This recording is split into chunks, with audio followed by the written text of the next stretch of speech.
për ruajtje në Rusi, tashti thot propozon për ta ruajtur Kina këtë sasi uraniumi.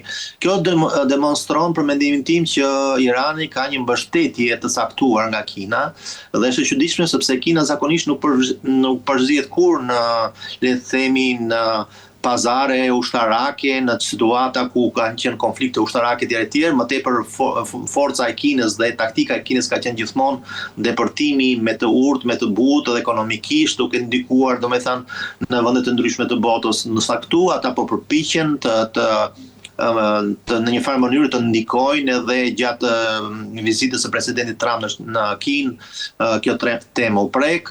Sigurisht që Kina është një interesuar drejt për drejt të zgjidhjes së kësaj situate, pasi bllokimi 20% të naftës globale, që ata marrin më tepër se gjysmën e naftës e marrin nga Irani, të paktën deri tani e kanë marrë. Prandaj është një goditje, le të themi, gjeostrategjike për Kinën për momentin, të paktën deri tashti. Edhe nga ana tjetër kjo do të sillte një farë varje më të tepër të Kinës, më tepër se sa ta donin, nga Rusia. Pasi në qoftë se, siç e dim, ajo nafta venezuelane tashmë u bllokua për kinezët, kjo domethënë e Iranit është kufizuar, ndërsa vetet një variant domethënë i hapur që është Rusia, por që kinezët nuk do të dëshironin shumë të bazoheshin vetëm tek Rusia për furnizimin me naftë. Strategjia e Kinës është e tillë që ajo kërkon dhe dëshiron të ketë partner, por nuk ka aleat.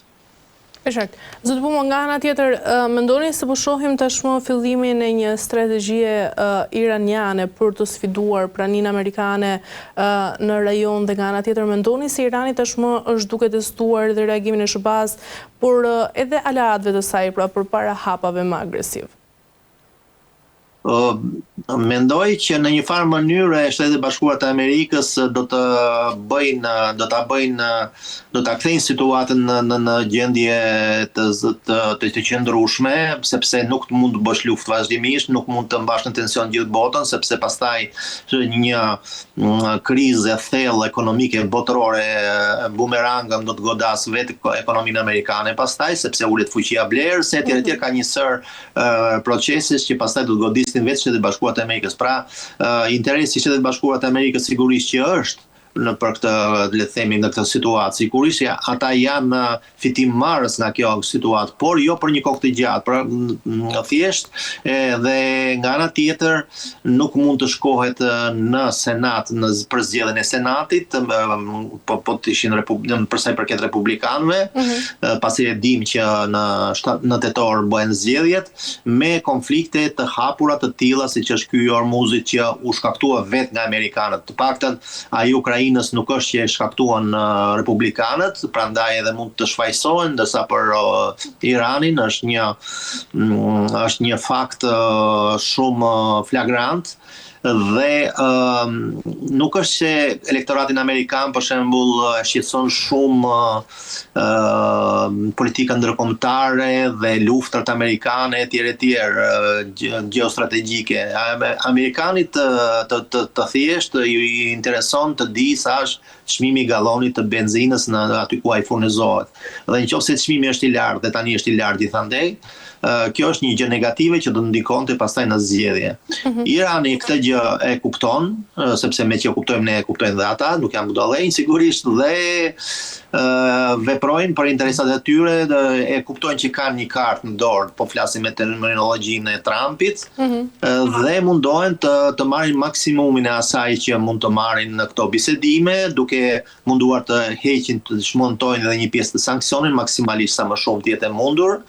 Dhe nga ana tjetër kuptohet që mbajnë atë, le të themi, markën, nëse mund të themi kështu, të një kundërshtari krenar të Shtetet e Bashkuara të Amerikës. Nga ana tjetër ka pasur dhe luftra, domethënë nën rrogos, sigurisht dhe lidhje nën rrogos, sepse Omani në fillim u shfaq si edhe ai që si fitim dashës për të marrë dividendet e veta nga ngushtica e Hormuzit, por mbas deklaratave agresive të presidentit Trump u stepën dhe tashmë kjo situatë është zgjidhur dhe Omani është gati të lëshojë pe. E qartë.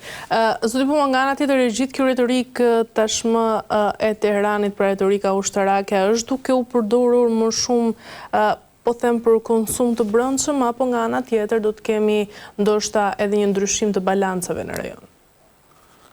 Në fakt, në qoftë se retorika e Iranit do të konkretizohet edhe me veprime ushtarake të vazhdueshme që do të ishin për shembull goditjet e mëtejshme të bazave amerikane, siç u bë në Kuvajt apo në Emirate, detyrimisht kjo do të ndillte një luftë tjetër në Gjirinë Persik dhe Izraeli e dëshiron shumë këtë luftë sepse është një rast unikal për të, duke qenë një shtet i vogël relativisht, sigurisht me fuqi shumë të madhe ushtarake, por shtet i vogël de facto, dhe mendimi i Shtetit Bashkuar të Amerikës, ai mund të godiste Iranin në mënyrë që ata mos e merrnin veten për 20-30 vjet. Prandaj ata bëjnë çmos që ta ndërsejnë në Shtetet Bashkuar të Amerikës kundër Iranit për të goditur. Por dhe amerikanët kanë strategjinë e tyre, interesat e tyre, nuk janë edhe ata të marrë që të futen në operacione toksore në Iran, sepse ajo është e pritshme që do të ketë shumë, jashtëzakonisht shumë viktima, sido që t'jetë fati. Kuptohet që Shtetet Bashkuara të Amerikës kanë mundësitë dhe janë më shumë herë, 100 herë më të sofistikuar për të fituar një luftë të tillë, por me humbi të jashtëzakonshme. E qartë. Në fakt, zoti Puma, nga Agjencia e Lajmeve Farsi e Iranit u raportuat se forcat e armatuesura të vendit lëshuan raketa nga jugu, por drejt një objektive të pacaktuar. Sa i rrezikshëm është fakti që ende nuk dihen objektivat e raketave të raportuara nga mediat iraniane? Po, mbase ky ka qenë dhe një provokim për të parë reagimin e forcave amerikane, sigurisht është e rrezikshme sepse ajo është, domethënë, situata është si një fuqi baruti, një shkrep se mjafton dhe të rindizet.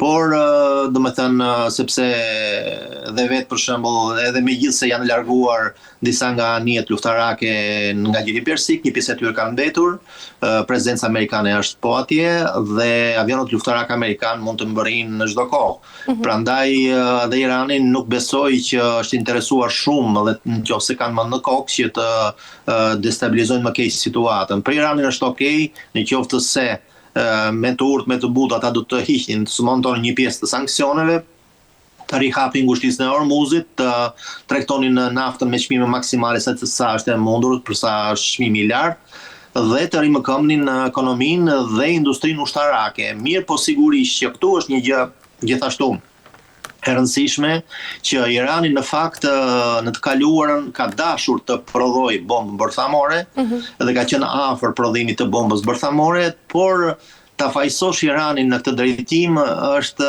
si të thuash, të jesh i padrejtë me të tjerët. Ka shi sepse për shembull pse në kërkush nuk e prek Korenë e Veriut apo nuk e prek Pakistanin. Sepse është bombë bërthamore që është garancia e vetme që i jepet një shteti relativisht jo shumë të rëndësishëm dhe të madh, të fortë ushtarakisht, sepse Irani është goxha i madh, që po të kishin bombën bërthamore, kjo luftë nuk do të bëhej me Iranin. Prandaj dhe ata shikojnë si një element të ruajtjes sovranitetit të tyre. Nga ana tjetër, të gjithë mendoj fuqitë botërore dhe klubi i vendeve anëtare të klubit, të themi që zotërojnë armën bërthamore, nuk do dëshironin që këtij klubi të shtojë edhe një vend tjetër si Irani, sepse edhe nuk i dihet pastaj me çfarë qeveri mbetet në pushtet dhe se si mund ta përdorin këtë bombë në të ardhmen, sidomos Izraeli. E qartë. Në fakt, zoti Puma, se i përket ndërtimit të bombës bërthamore, edhe nga ana e sekretarit amerikan të energjisë para disa ditësh u tha se Irani ishte javë larg për ndërtimit të kësaj arme. Nëse Irani është javë larg